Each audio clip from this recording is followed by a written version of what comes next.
Okay, so welcome everyone. Thanks for coming to the Community Center Select Steering Committee meeting. It's February 7th at 11 a.m.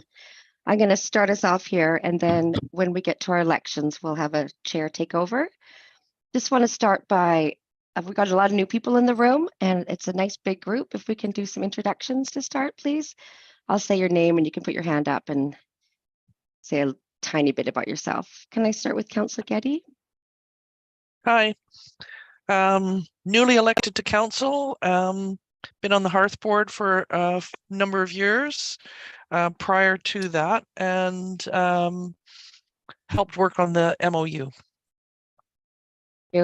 Memorandum of Understanding. Mayor Leonard? Hi, I am, I'm mute? No, I'm not on mute. I'm Mayor Andrew Leonard. Pretty self-explanatory, and yeah, happy to be on the Community Center Committee. Thank you. Councillor Morse. Unmute myself. I've been on the Community Center Steering Committee since we started the Community Center Steering Committee, and so just happy to carry on and see the building finished. Thank you. Rob Bloor. Hello, I'm chair of the board of the Hearth, and also have worked in the performing arts for most of my career, including operating a facility in West Vancouver for 6 years. I work with the West Vancouver Foundation now, but I've been on this committee for a few years. Thank you. Jackie Massey. Hello, everyone. Yeah, I have been on the committee since its inception, initially as in my role as the executive director of the Hearth. And this project, of course, goes way back for that organization. And I'm now working in the capacity of fundraising coordinator. Great to be here. Thank you. Shelley? Great, thank you. Shelley Sainsbury. I have joined on to help with the the final push of fundraising. My background is primarily capital campaigns for the last decade or so. The last big project I worked on was as campaign director for the new St. Paul's. So that's something, if you're in Vancouver, you may have seen. I'm really happy to be a part of this. Thanks, Shelley. Jamie? Hi, everyone. Jamie Schaefer here. I'm the new executive director for the Hearth, taking over from Jackie about 2 years ago. So I'm fairly new to the project, but really excited to be part of it all. Thanks, Jamie. Sam? Hi, everyone. My name's Sam Collins. I grew up on the Sunshine Coast, and this is a bit of a passion project for me. I have been working with Bowen Island Municipality as the project manager lead resource since about 2016 on this assignment. Excited to keep going. Thanks. Prashant? Thank you. I'm Prashant Pandit. I work with Sam Collins. I'm the project manager for the project and owner's rep. Thank you. Thanks. Jillian? Hi, I'm Jillian Drake, the Manager of Recreation and Community Services with BIM. I joined the organization in November 2020, and that's when I became part of this committee. Thank you. Liam? Hi, folks. Liam Edwards, Chief Administrative Officer of Bowen. Joined the Bowen community May 2020, and that's when I joined this project, and super excited to get a new steering committee up and running and advance the project. We're at a really exciting stage right now, things going vertical. And so I'm really looking forward to getting the building to lock up and thinking about what fun and engaging things we can do inside that building when we get there. Thanks, Liam. Kristen? Hi, I'm Kristen. I'm the Chief Financial Officer for Bowen Island Municipality. I worked with Bowen Island Municipality for several years up until about 2017. So I really saw this project in its initial development stages, and I returned to Bowen Island in 2022 in this role. So I'm here to see the project through to its completion. So I just missed the stuff in the middle. Thank you. Janet. Janet De Silva. I'm communications for BIM, and this is my first steering committee meeting. You're welcome. So I think that's everyone except our public comments. Maybe I'll introduce you when we get there. Just quick housekeeping items. Can I get approval of the agenda or late items for the agenda? Approval? Judy moving, Jillian seconding, all in favor? Hang on. Oh. I wanted to add the late item. Okay. Which I sent to everybody. Under 6.1, we need the cultural master plan is there because it's referenced in the MOU. The recreation master plan should also be there as it's also referenced in the MOU. I sent it around to everybody. So I would suggest we add it as 6.1C and renumber the recommendation to 6.1D. Okay, noted. Any other late items? All in favor? Great, and there are some beautiful minutes there. Would anyone like to move adoption of those? So moved. And seconded by Liam, all in favor? Thank you. Public comments. We have Gail Lautenberg and John. Sorry, John, I don't know your last name. Siddall. John Siddall. Thank you. Gail, do you want to start with public comments? Sure. Thank you very much, Steph.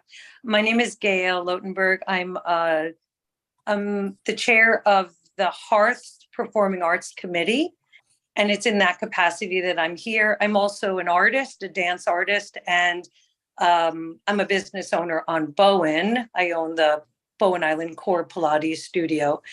And I'm here, first of all, grateful to be welcomed into observing the steering committee's meeting. And I'm mostly here, and I want to continuously be here if I can be, to reinforce the idea that the Hearth's Performing Arts Committee is a very natural ally and partner with the municipality and with the steering committee, in that we're very interested in seeing the proper development of the performance auditorium in the new community center. And we're excited to always be thinking ahead, projecting forward to operations.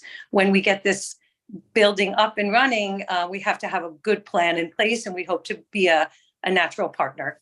Thank you. Thank you, Gail. John, did you have words? I'm on the board of the Hearth as well. I think Gail really put it very well. I don't think there's anything much I can add except to say I'm a musician. I worked for over 20 years as a music producer at CBC. Thank you.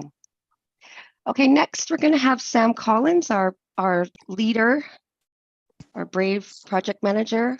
He's got some words for the committee. Oh, sorry, Liam. Oh, sorry, I didn't realize. Sorry, it's on the agenda there. I thought we were jumping to. Yeah. My apologies. And I can give a few construction update words on the general status of the community center as it's being developed. And if I miss anything, I know that Liam and Jillian and Prashant will jump in and add extra flavor and context to components. I wanted to. Sorry, Sam. Sam, I think we were going to do construction update later.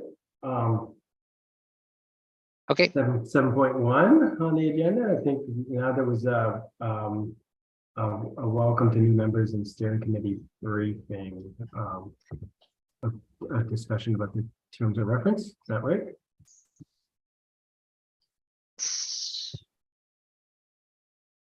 We were just asking you to just provide the new members and public with the role of the committee and the relationship between the committee and the project.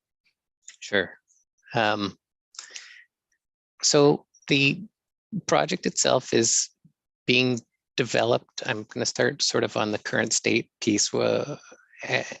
as a fixed price contract right now, which has been issued to a builder, which is named Signia. They've recently changed their name from Golden Globe, so you'll hear some change of language. And there is the project which is being built was designed by a team led by a prime consultant architect, principal architecture. And the role of the steering committee and as it interfaces with the project environment is through myself and Prashant and Liam and Jillian as a core project management team, guiding and directing the quality of design and construction through the professionals that have been engaged on the project. So this steering committee is focused on understanding operational design inputs. At the beginning of the project, we started with looking at functional program and space use and built that into a project charter and design documents, which the steering committee had a helpful hand in developing. And all the way through to the procurement phases of the construction and guides on major changes and impacts to what has already been procured and let to on these contracts. There are elements that are still to be developed, like operating plans, equipment, move planning, that will need some input. The steering committee, in terms of its operations in the past, has been a great guidance as a project management effort to support all aspects of scope, schedule, budget, risk, quality, as well as those nuanced details of what is included in the building. Thank you, Sam. So with that great introduction, who would like to be the chair of this amazing committee? Would anyone like to put their name forward? Mayor Leonard. I'll nominate Mayor Leonard. Okay. Can I get a mover, please? Or is that a move? Liam? I'll second that. Seconded. Sorry. All in favor? Aye. So moved. And a vice chair. We didn't have one last time. It's in the terms of reference if anyone wants Well, a that's what I title. thought. It's in the terms of reference. Ooh, Allison, you spoke. Yeah. Counselor. Well, I'll do it if nobody else does. Can I get a mover? I'll move that Councillor Morris be vice chair of the committee. And a seconder? I need a hand. Second. Thank you. All in favor? So moved. Mayor Leonard, please take the chair. Okay. Well, thank you for this tremendous honor of being the chair of the Community Center Committee. I suppose most of us are familiar with each other right now, having met, I think, back in the late fall, and then also working together throughout the community. So I will just advance us through the next item of business. So item 6, business arising from the minutes. We have Jillian Drake on the Bowen Island Community Center Memorandum of Understanding. Great, thank you, Mayor Leonard. Pardon me.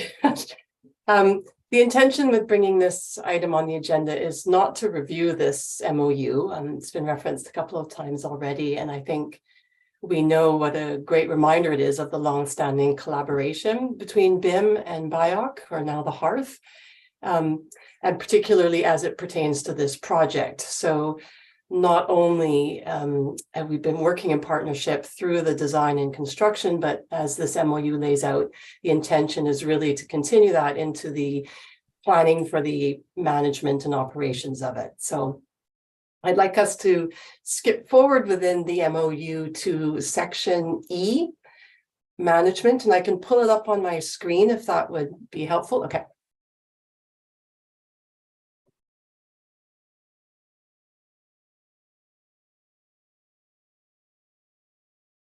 Because the key issue in section E is about appointing a joint management committee. And as you can see in the MOU, it is this committee with input from Bowen Island Community Recreation and the Hearth that will develop the terms of reference for the Joint Management Committee that we can then present to council. So we would like to, as we recognize that there's a lot to figure out before we open the doors of this building, right? And we are in the works of planning and working towards these operations. We need to get going on this. So we'd really love to strike a subcommittee of this committee in order to start working on those terms of reference that we can hopefully turn around in a fairly short period of time and bring a draft to the steering committee for review. And we can work on appointing the members of that Joint Management Committee.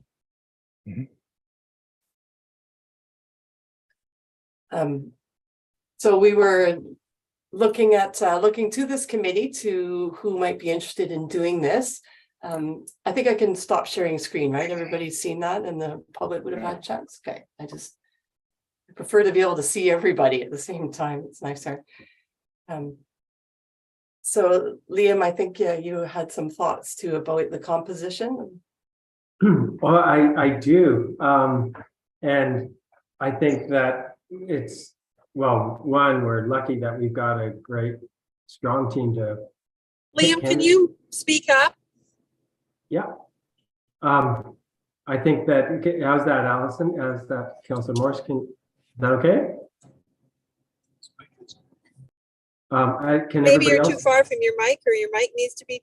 can volume needs everybody to else turn hear me down. okay? I think he's Yeah, normal. everybody else. Nobody else is having a challenge there. So Councillor Morris, I'll try to speak up, but also if you're still having troubles, maybe we can connect in a different way later. But I would like to make a recommendation of a couple of folks that I think would be great. We've got a strong group to pick from, but I would like to recommend that Jillian be representative for the Bowen Island Community Rec team. And that I would also recommend that Councillor Getty be the council representative.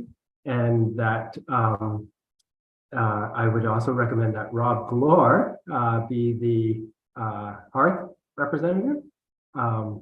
And I would also like to put my name forward too as another. I could fall under a couple of the different, what are the different categories? Either another staff member or a recommended member from Vicar. Okay, Jillian. Sorry, just one point of clarification. We're not looking to assign the composition or recommend the composition of the Joint Management Committee, but just to create a subcommittee of this committee to develop the terms of reference.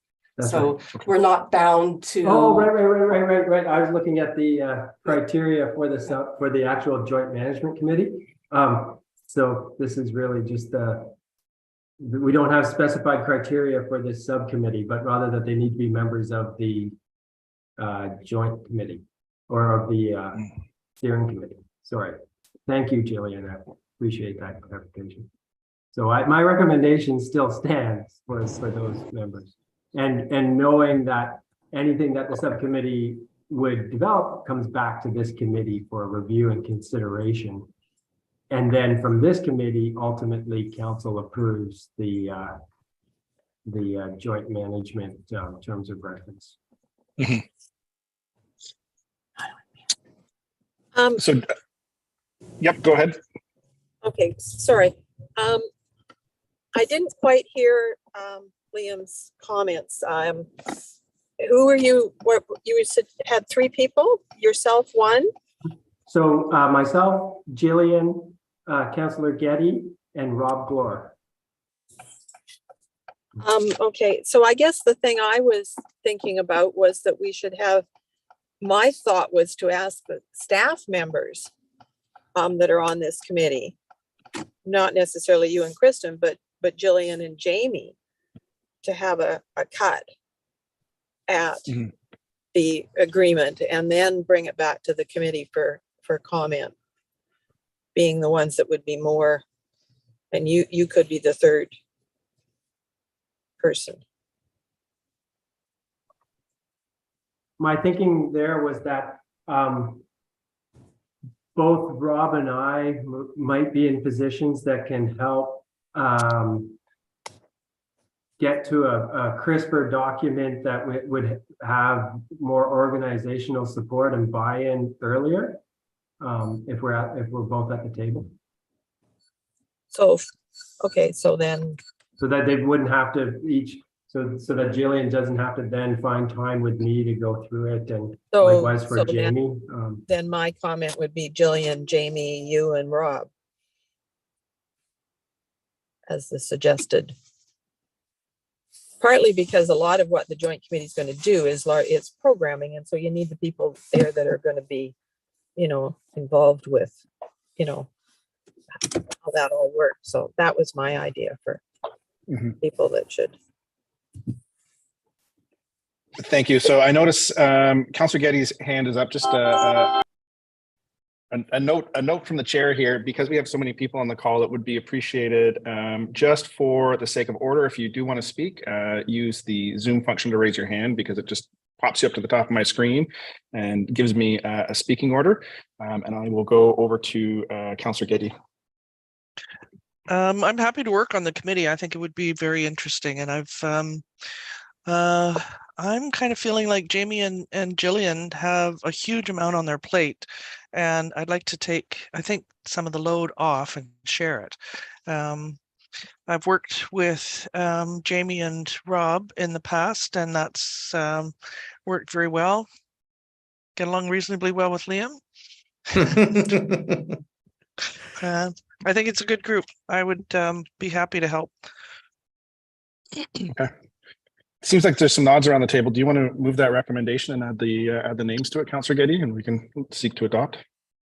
All right. I'd like to move that a subcommittee be formed to work on the terms of reference for the Joint Management Committee, and that subcommittee consists of Jillian Drake, myself, Rob Glure, and Liam Edwards. Okay. Seconded by Jamie. Or wait, would you like to speak, Jamie? Sorry, Go ahead, Jamie. I can't find the hand signal thing, so I'm just going to speak. Sure. I'd like to be part of the subcommittee that we're talking about. The subcommittee, is that correct? Yeah. Right now? Yes. Yeah. Yes. So yes, I would like to be part of the subcommittee, unless Rob, you feel that you represent the Hearth on the subcommittee and I don't need to be there, but Rob. That's great. If we have Liam and Jillian, myself and you, and Councillor Getty, it's a good mix of staff and council. Thank you. Okay. So it hasn't been seconded yet. Would you like to just add Jamie's name to your motion, Councillor Getty? Sure, I can amend it. Yep. Okay. So with Jamie Schaefer added, do I have a seconder on that motion to strike the subcommittee? Seconded by our CAO. Any discussion on this at all? Seeing none, I'll call the question. All in favor of the recommendation, raise your hand. Aye. Any opposed? Motion carries. Okay, moving along to item 7, updates. So we have a construction update from Sam Collins. Thank you, Mayor. As I was alluding to at the beginning, when I gave a little bit of a status point on the general team makeup, the construction is continuing on site. I'm sure many people have seen it as they drive past the site. Work is progressing. I think work is progressing, and the catchphrase of the period is work is in progress and continuing to develop. So we know that the scope hasn't significantly changed. There have been no significant changes to the scope in the last period.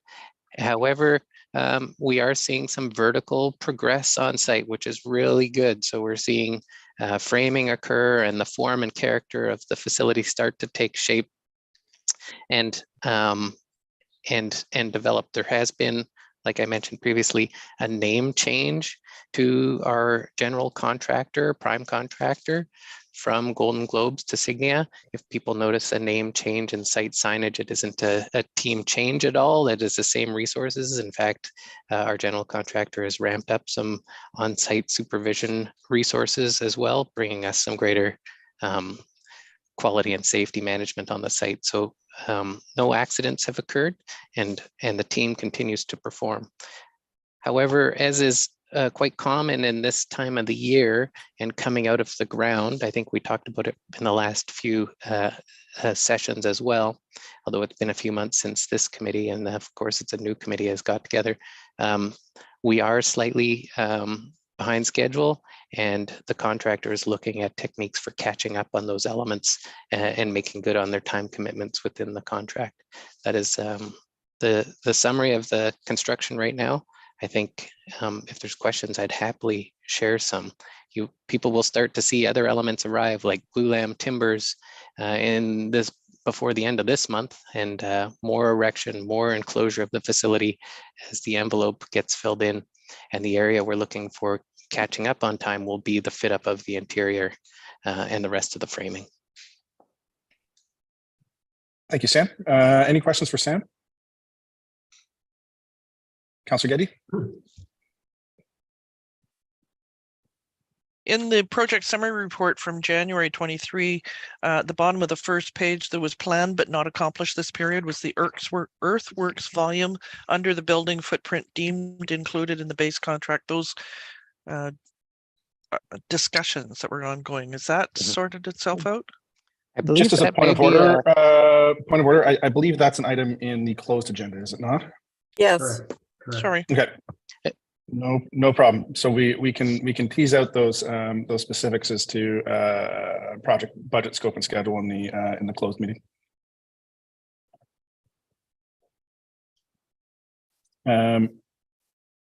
Any other questions for Sam? So just you mentioned that it's a little bit behind schedule. What does that mean for the community at large? How far behind schedule overall is the project?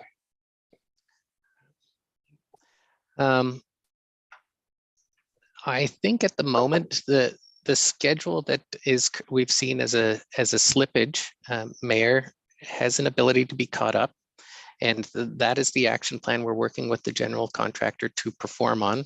We haven't got commitment that those delays are going to be on the critical path and impactful overall, and if they are, we'll be able to communicate those once confirmed in general. There is an opportunity to make some catch up. So I'd be hesitant to say that right now the overall impact to the operational start date is a certain date until we are seeing the ability for escalation and crashing activities. Or I guess that's a project management term, but escalating activities on site with additional resources as required to get out of this fall winter period, which has seen the slowdown because of some weather and excavation issues. So trying not to deflect your direct question, but it is something we're working on closely to find out that total impact to schedule delay on the critical path. Okay, so if I'm reading correctly, that there is some slippage, but there's enough flexibility in the critical path and in what has to be done that there is opportunities to make up time. Sometime, maybe not all of it, but that's what that's the goal of the project team and the leadership that we're providing to the general contractor. Yes. Okay, thank you, sir. Yeah, and if I can add to that, Mayor, the original schedule was showing completion in September, beginning of September, and they're showing it now more October. But to Sam's point, like, we're working closely with them to try to see where there's opportunities to make up time and to stay on that trajectory. So okay, thank you. Seeing no further questions, we'll move on to item 7.2, which is a construction cost update from our CFO. Thank you, Mayor Leonard. I put together a little construction cost summary and put with that the funding source. I think that Sam's role and Prashant's role is to make sure that the project is moving along on schedule, on budget. My job is to come in and let you know where those remaining budget funding sources are going to come from. So as of December 31st, we had a total project budget of $18.7 million. And of that, we've spent about a third of it. We've just spent over $6 million. So that means that for this year, we have $12.6 million left to fund. I created a list of those funds that are in the bank, are confirmed. We have them. They total $10.492 million. And that leaves us with a funding gap that we've alluded to, we've discussed before with previous councils, that there is a funding gap of about $2 million. We do have our fundraising team on board that is actively working to try and fill that gap. And we've have some other kind of contingency plans that we've been thinking about and considering over the past year or so. Two of them include things that we're going to bring forward for council consideration to perhaps include in the 2023 financial plan. Those two are what I'm calling our proposed funding sources. And they include, first off, an allocation of climate action grant. We have a total of $136,000 received in 2022 and 2023 that in concert with our manager of Parks and Environment, we could consider building a plan together to address the the aspects of the project that address greenhouse gases or energy efficiencies. Some things that come to mind were the cost for the installation of interior vestibules in the project. They're very expensive pieces, but they really helped with operations efficiency and reducing the operating costs from an energy perspective once the building's in operation. So there is a potential for coming up with a plan to put forth to access $136,000 of climate action revenue, as well as in the 5-year financial plan, as was passed by the previous council, there was a contribution of $500,000 to the project reserve fund. So in total, that is, again, subject to council approval in this term, but that is a possibility for $636,000 of funding that could go towards that funding gap. Then, of course, there is in progress, there's an application to the Cultural Spaces Grant Program, which funds equipment, cultural artistic equipment within the building. That application would provide additional $730,000 of funding if it were successful. And that leaves a clear donation amount of just over $800,000 that would necessarily be fundraised. Ideally, we would be able to fundraise up to the entire $2 million. That would take the pressure off the operating budget to come up with those additional sources. But we do have to consider at this late stage in the game, we really need to consider where those amounts are going to come from if that fundraising campaign of $2 million is not as successful as we all hope it would be. So one more piece that just came in last week, actually, that wasn't on this plan, but was a contribution from the King Edward Bay 2 development on the west side of the island. We did receive $128,000. So we can add that to the confirmed funding sources. I think that's it. I'm happy to take any questions. Any questions for the CFO?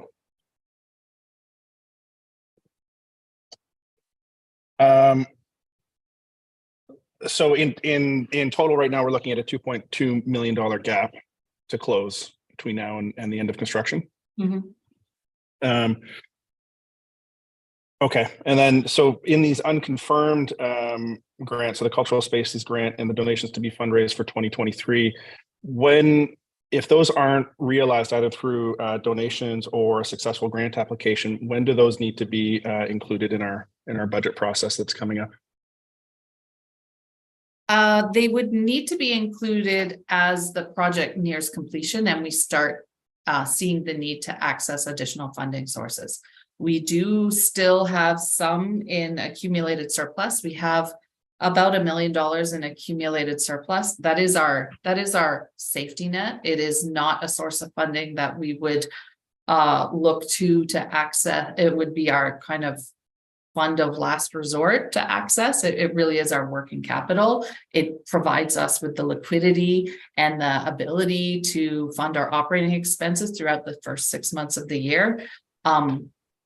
It would have to be an option for council to consider. Alternative options for council to consider would be going back to the MFA to access additional borrowing. We'll have to come up with a contingency plan that identifies those, I'm going to call them options of last resort, if the fundraising and the grant application are not successful. I think, and Jackie, you can confirm for me, I think the hearing back on that cultural spaces grant is expected sort of April or May of 2023. Is that your understanding?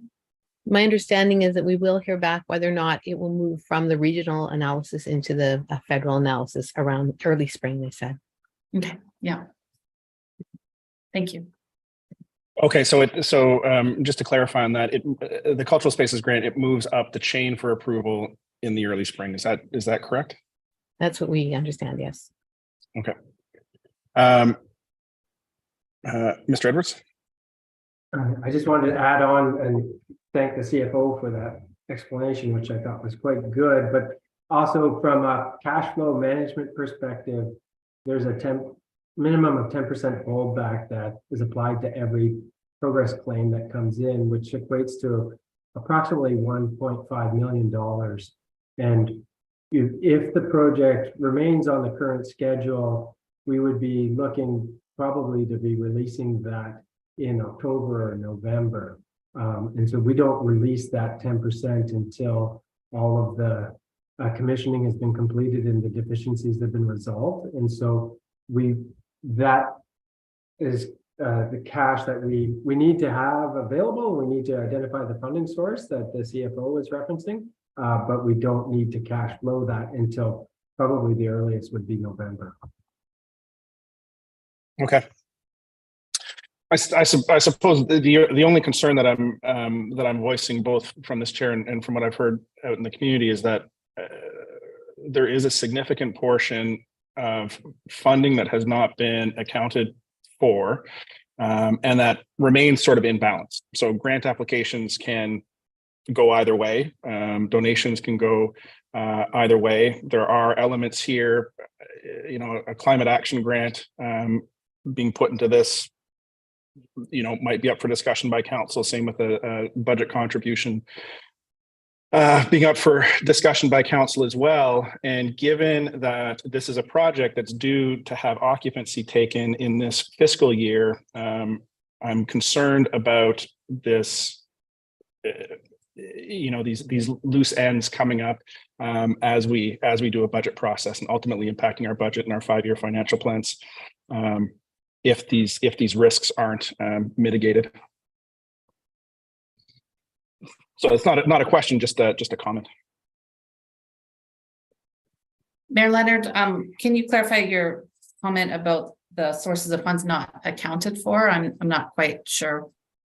Sorry, to be clarified, unconfirmed. So if a kind of cultural spaces grant does not come in, then given that we're talking a Q3 or Q4 approval at this point, when a budget approval needs to be confirmed in May, as well as donations, as well as, I'm not sure what the discussion around council will be, about the application of a climate action grant and a 2023 budget contribution to this, is that there feels like there's still a significant portion of risk that will be need to be addressed at some point in the budget discussions.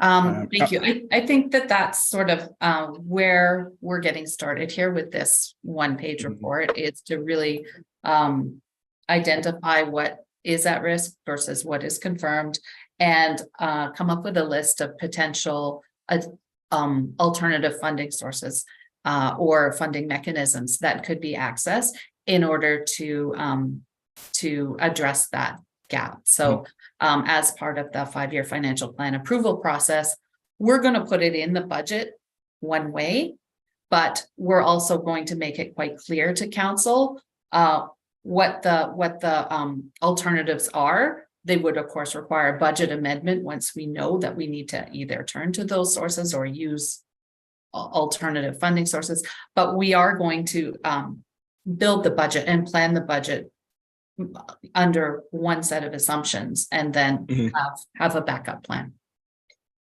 Great, thank you. Councillor Morris, and then Liam. And I guess the very last case of resort is there are things that could be left undone near the end and added into later once we were able to raise the funds, such as equipment and so forth. So, yeah, to Councillor Morse's point, there's always the opportunity of scaling back.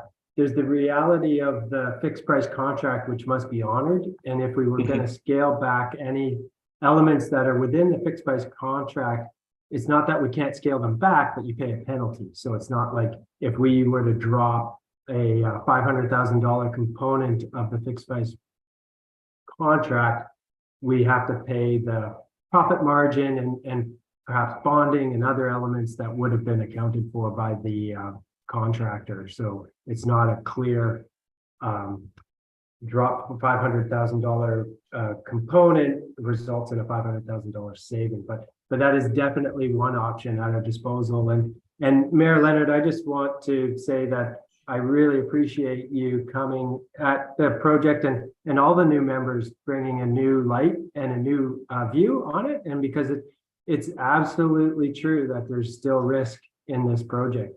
And any construction project, even if you're fully financed, is risk. There's still risk there. We have greater risk because we have this $2.2 million gap. And hence the reason why we've got our fundraising team like trying to be fully activated, or is fully activated, and engaging with the community. And we really are, you know, especially now that we're getting some vertical movement on the project, it's an exciting time to build that momentum and build that enthusiasm to generate the funds in the community. And I think with the team that I'm seeing around this table, I think that there's a lot of opportunity there. And I think we can generate that enthusiasm and excitement. I mean, now is the time to really get out and shine a light on the real benefits of this kind of a project in our community and help us realize that gap. So I don't want to take over the whole discussion about fundraising and this gap, but just wanted to add that. Thank you. Kristen, did you have a comment? I saw your hand was up and now it's down. I did. I was going to speak to the efforts and the strength of the fundraising campaign that was going on. So I think Liam managed to cover it all. Thank you. Thank you. Okay, any other questions or comments on 7.2? Seeing none, we'll move on to 7.3, again, from our CFO on the draft operating budget. Thank you. I have done some work. We've done some work, Jillian and Liam and I have done some work on a new community center operating budget. There was a very comprehensive operating budget that had been put forth in the 2020 business case plan. I wanted to put forth a revised proposal, which took into account some new realities that we've been made aware of, and also just kind of work it back to that 2020 plan to sort of explain why we believe that the 2020 plan probably needs to be increased over and above what was set out and what was messaged to the community at that time. This plan, the original plan really was really reliant on a volunteer staffing contribution from the community and from various community groups. I think that it's more realistic to acknowledge that this is a public large facility with sophisticated operating systems and sophisticated life safety systems. And it's a building that's going to require full-time staffing to make sure that the building is safely secured in the morning and unsecured and opened and closed at night, as well as having a resource person there to contact, in the event that a user were encountered problems or trouble or anything. So it is going to require the commitment of full-time operating staff throughout those extended hours of operations. So one of the costs that is over and above what was included in that 2020 operating plan is additional staffing. We have about $60,000 per year of additional staffing that is going to require to keep that building open to the public. I think the plan at this point is to open potentially at 6 a.m. in the morning and keep it open to 8 or 9 at night during the week, and then throughout the full day, Saturdays and Sundays. Another cost that was not included in the original 2020 plan, it's more of a technical accounting piece, but it was kept out of the income and expense statement, is the actual reduction, the pay down of the principal loan each year. It's a balance sheet item. So it rightly shouldn't be included on an income statement, but it is a cost, and it is a cost that is going to be required to be funded through property tax revenue. So it does need to be added to the overall statement and included in that impact to property tax revenue calculation that needs to happen. And then as well, we did discuss that we were concerned that perhaps the revenue estimates were perhaps a little too ambitious. So I've dropped them by about $30,000 a year. And that, again, is going to lead to an increased impact to property tax requirement for each year. So overall, if we looked at the full year cost estimate, the net incremental cost that takes into account the operations, the savings from municipal operations elsewhere, the cost for the debt servicing and the staffing, I think that we're looking at about $425,000 a year to be funded from property taxes. So that is a revised business plan. It's just a starting point, and I welcome input from the steering committee, as well as from Prashant and Sam, to sort of ground truth any allowances or amounts that we've put in as an allowance for looking after those maintenance and operation systems. And I think that's it.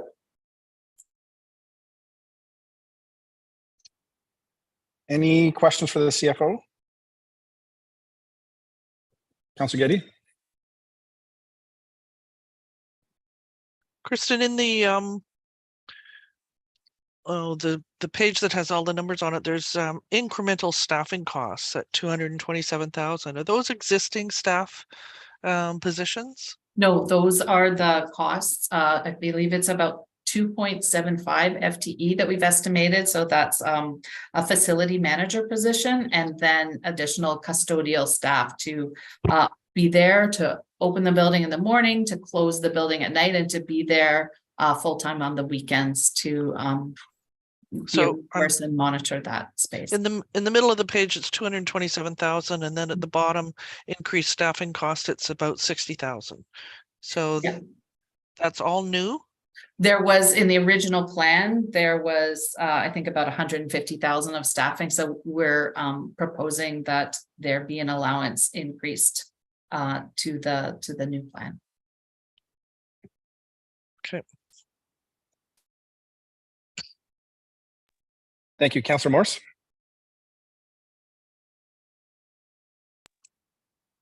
Pain in the butt having to switch on this iPad. Is this going to get referred to the Finance Advisory Committee? I believe the Finance Advisory Committee reviewed this at their last meeting. So this isn't changed at all from the last thing they've looked at? No. No, okay. Thank you, Councillor Morse. Any other questions for the CFO?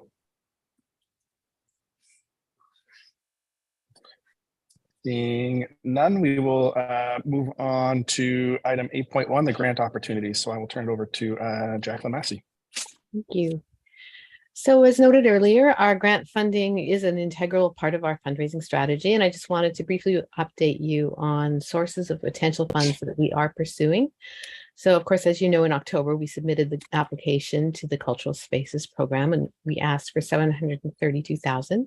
That was specifically for specialized equipment for the Performing Arts Auditorium. So as noted, it's undergoing a regional analysis before it moves to the federal level for consideration. That process could also take another 3 to 6 months before a final decision is announced. So you're aware of that. Last year's grant application to the Bowen Island Community Foundation for $25,000 to help pay for millwork in the small multipurpose room was successful. And that money will be coming through when we are at that point when it's required, needed. And we are again applying this year to the same program, this time for a grant of $25,000 to assist with the purchase of furnishings in the community living room for such things as couches and chairs, coffee tables, area rugs, desks, and work tables. And also items that have been identified to maximize accessibility. So this ask responds to the need identified in the Community Foundation's vital conversations of creating gathering spaces for all. So we're hopeful that that will be looked upon positively. And we are working on an application to be submitted in partnership with the Hearth to the Co-op Community Spaces Program. It's for $150,000. And we are looking for funding to help support costs associated with the back courtyard. So that's a space that will be widely used by the community for a myriad of activities and events throughout the year. So that just gives you an update in terms of where we are looking for additional funding through grants, both government and other, or foundation and other. Oh, and I should mention that we also have an arts infrastructure grant through the BC Arts Council that's also in the works. It was submitted December 15th for $40,000. Thank you, Jacqueline. Councillor Morse. So all these new grants and things you're going for, and the items you're listed as they're going for, are they already included in the construction budget or the soft costs and FF&E budget? Yes. So we had budgeted for doing something with the outside space and all that stuff. They would be included in the existing budget. So they are in the existing budget. Okay, thank you. Absolutely.